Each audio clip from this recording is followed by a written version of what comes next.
ইসরায়েলে পারমাণবিক স্থাপনা এবং জ্যেষ্ঠ সামরিক কর্মকর্তাদের লক্ষ্য করে হামলা চালানোর জবাবে ইরান দেশটিতে কয়েকশো ব্যালিস্টিক ক্ষেপণাস্ত্র নিক্ষেপ করেছে ইসরায়েল। ইসরায়েলের কিছু ক্ষেপণাস্ত্র আটকাতে পারলেও বেশ কয়েকটি তার প্রতিরক্ষা ভেদ করে আঘাত আনতে সক্ষম হয়েছে। যেসব স্থানে আঘাত এনেছে তার মধ্যে রয়েছে রাজধানী তেল আবিব সহ বেশ কয়েকটি গুরুত্বপূর্ণ এলাকা, যার ফলে জানমালের ক্ষয়ক্ষতি হয়েছে। ইরানে ঠিক কতগুলো ব্যালিস্টিক মিসাইল রয়েছে তা এখনও স্পষ্ট নয়, তবে ধারণা করা হয় এটি মধ্যপ্রাচ্যের অন্যতম বৃহৎ এবং উন্নত ক্ষেপণাস্ত্রের ভান্ডার। এমন ক্ষেপণাস্ত্র কিভাবে কাজ করে, ইরান ইসরায়েলের চলমান সংঘাতে এগুলো কিভাবে বা ব্যবহৃত হবে সেই সম্পর্কে জানাবো আজকের এই ভিডিওতে, তাই অবশ্যই ভিডিওটির শেষ পর্যন্ত দেখবে। ব্যালিস্টিক ক্ষেপণাস্ত্র এমনই দূরপাল্লার অস্ত্র যা প্রচলিত এবং পারমাণবিক অস্ত্র বহন করতে সক্ষম। মাধ্যাকর্ষণ শক্তির কারণে দ্রুত গতিতে এটি চলতে পারে। শক্তিশালী রকেট ইঞ্জিন দিয়ে উৎক্ষেপণের পর এটির ক্ষেপণাস্ত্রটি বায়ুমণ্ডলের উঁচু স্তর এমনকি মহাকাশে পর্যন্ত প্রবেশ করতে পারে। ছুটে চলে অবিশ্বাস্য রকম দ্রুত গতিতে। ইঞ্জিন বন্ধ হওয়ার পর এই ক্ষেপণাস্ত্রগুলো আবার পূর্ণ নির্ধারিত পথ ধরে পৃথিবীর বায়ুমণ্ডলে প্রবেশ করে এবং পরবর্তীতে লক্ষ্যবস্তুতে আঘাত হানতে সক্ষম। ব্যালিস্টিক ক্ষেপণাস্ত্রগুলো কয়েকশো কিলোমিটার থেকে শুরু করে 10,000 কিলোমিটার পর্যন্ত দূরে অতিক্রম করতে পারে। পাল্লা অনুযায়ী এই ক্ষেপণাস্ত্রগুলোকে কয়েকটি ভাগে বিভক্ত করা হয়েছে। যুদ্ধক্ষেত্রে ব্যবহৃত ব্যালিস্টিক মিসাইলগুলো 200 কিলোমিটারের কম জায়গার মধ্যে আঘাত হানতে সক্ষম। স্বল্প পাল্লার ব্যালিস্টিক মিসাইলগুলো 1000 কিলোমিটারের কম জায়গায় আঘাত হানতে সক্ষম। মধ্যম পাল্লার ব্যালিস্টিক মিসাইলগুলো 1000 থেকে 3500 কিলোমিটার দূরে অতিক্রম করতে পারে।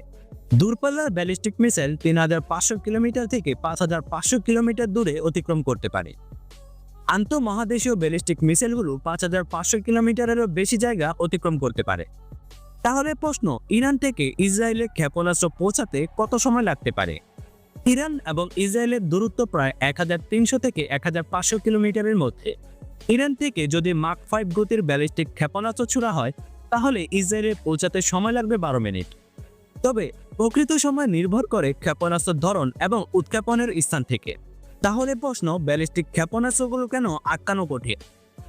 এই ক্ষেপণাস্ত্রগুলোর সবচেয়ে বড় ঝুঁকি হলো এগুলো দূরপাল্লার এবং দ্রুত গতি। এইসব ক্ষেপণাস্ত্র আটকানো বেশ কঠিন। দীর্ঘ উচ্চতা থেকে নেমে আসা এবং দ্রুত গতির হওয়ার কারণে প্রতিরক্ষা ব্যবস্থা তার প্রতিক্রিয়া দেখানোর কম সময় পায়। উৎক্ষেপণের পর বায়ুমণ্ডলে পুনরায় প্রবেশ করার সময় ব্যালিস্টিক ক্ষেপণাস্ত্রগুলো বেশ দ্রুত গতিতে নেমে আসে, যার ফলে এগুলোকে বাধা দেওয়া অনেকটাই কঠিন হয়ে পড়ে। কিছু ক্ষেপণাস্ত্র আবার ভুয়া লক্ষ্যবস্তু বা পাল্টা প্রতিরোধ ব্যবস্থা সক্রিয় করে, যা কিনা রাডার এবং ক্ষেপণাস্ত্র প্রতিরক্ষা ব্যবস্থাকে বিভ্রান্ত করে। এটিও ব্যালিস্টিক ক্ষেপণাস্ত্র প্রতিহত করাকে কঠিন করে তোলে। তাহলে প্রশ্ন, ব্যালিস্টিক এবং ক্রুজ ক্ষেপণাস্ত্রের মধ্যে পার্থক্য কি? ইরান ইসরায়েলের বিরুদ্ধে ক্রুজ ক্ষেপণাস্ত্র ব্যবহার করছে। ব্যালিস্টিক ক্ষেপণাস্ত্রগুলোর মতো এগুলো উঁচুতে উঠতে পারে, লক্ষ্যবস্তুতে আঘাত হানতে পারে। তাহলে চলুন জেনে নেই ব্যালিস্টিক এবং ক্রুজ ক্ষেপণাস্ত্রের মধ্যে পার্থক্য কি। ইরান ইসরায়েলের বিরুদ্ধে ক্রুজ ক্ষেপণাস্ত্র ব্যবহার করেছে। ব্যালিস্টিক ক্ষেপণাস্ত্র যেখানে কিনা উঁচুতে উঠতে পারে, সেদিকে ক্রুজ ক্ষেপণাস্ত্রগুলো শুধুমাত্র প্লেনের মতো উঁচু দিয়েই যেতে পারে। ক্রুজ ক্ষেপণাস্ত্রগুলো ধীরগতির হলেও নিচে দিয়ে উড়ার কারণে রাডার এগুলোকে শনাক্ত করতে পারে না।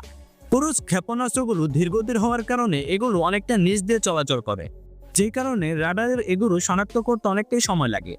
এছাড়া এগুলো মাঝপথেই দিক পরিবর্তন করতে পারে, যার ফলে প্রতিরক্ষা ব্যবস্থাও বিভ্রান্ত হয়। ব্যালিস্টিক ক্ষেপণাস্ত্র ইরান থেকে ইসরায়েলে যেতে সময় নেয় 12 মিনিট। ক্রুজ ক্ষেপণাস্ত্র যেখানে সময় নেয় প্রায় 2 ঘন্টা। গত 3 দশকে ইরান ব্যালিস্টিক এবং ক্রুজ ক্ষেপণাস্ত্রের এক বিশাল ভান্ডার তৈরি করেছে। এদিকে যুক্তরাষ্ট্রের দীর্ঘমেয়াদী সহায়তায় ইসরায়েল দূরপাল্লার এবং পারমাণবিক অস্ত্র বহনে সক্ষম ক্ষেপণাস্ত্র তৈরি করে ফেলেছে।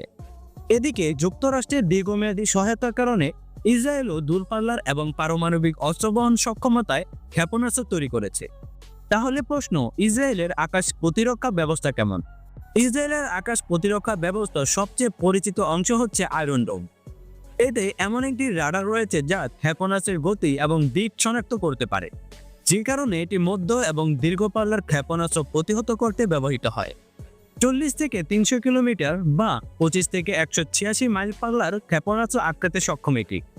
তাছাড়াও এটি 2400 কিলোমিটার পর্যন্ত পাল্লার ক্ষেপণাস্ত্র প্রতিরোধ করতে সক্ষম। তো ভিউয়ার্স, আজ আপনাদেরকে জানালাম ব্যালিস্টিক ক্ষেপণাস্ত্র সম্পর্কে। আজকের এই ভিডিওটি যদি ভালো লেগে থাকে তাহলে অবশ্যই চ্যানেলটি সাবস্ক্রাইব করবেন, ভিডিওতে লাইক করবেন এবং বন্ধুদের মাঝে শেয়ার করবেন।